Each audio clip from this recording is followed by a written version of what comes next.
Il-weda dwar it-tnaqqis fl-income tax mill-Partit Nazzjonalista saret biss għal skopijiet politiċi qabel l-aħħar elezzjoni ġenerali.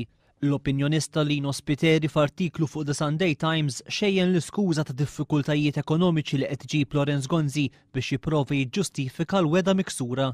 Il-weda kien għamela lejn l-elezzjoni preċiżament biex jindirizza sitwazzjoni li ma tkunx tajba għax qal li b'dak it-tnaqqis li wiegħed l-ekonomija tieħu r-ruħ tikber iżjed u bit-tnaqqis stess il-gvern jerġa' jdaħħal il-flus lura.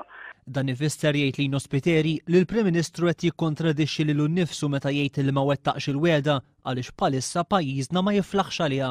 Mela jekk kien hemm żmien meta suppost it-tnaqqis għamlu u dana kien wieħed li għamlu fl-ewwel baġit tiegħu 3 snin ilu. Suppost li għamlu f'dawn it-3 snin. Mela meta qiegħed jgħid li m'għamlux għax l-ekonomija mhix għad li tifilħu bħalissa, qiegħed jgħid xi ħaġa li qed jikkontraduċi lilu nnifsu.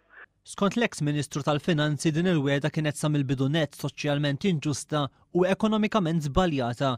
Lino Spiteri jiddikjara li huwa inkredibbli kif il-kap nazzjonalista qed ikompli jipprova jitħaq bil-pajjiż.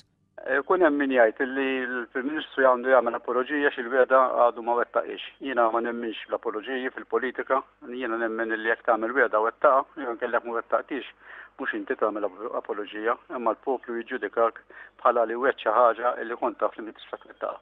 Lino Spiteri temm jgħid li meta l-Prim Ministru jiddikjara li se jwettaq il-weda fil-mument opportun jista' jkun qed ifisser żewġ affarijiet.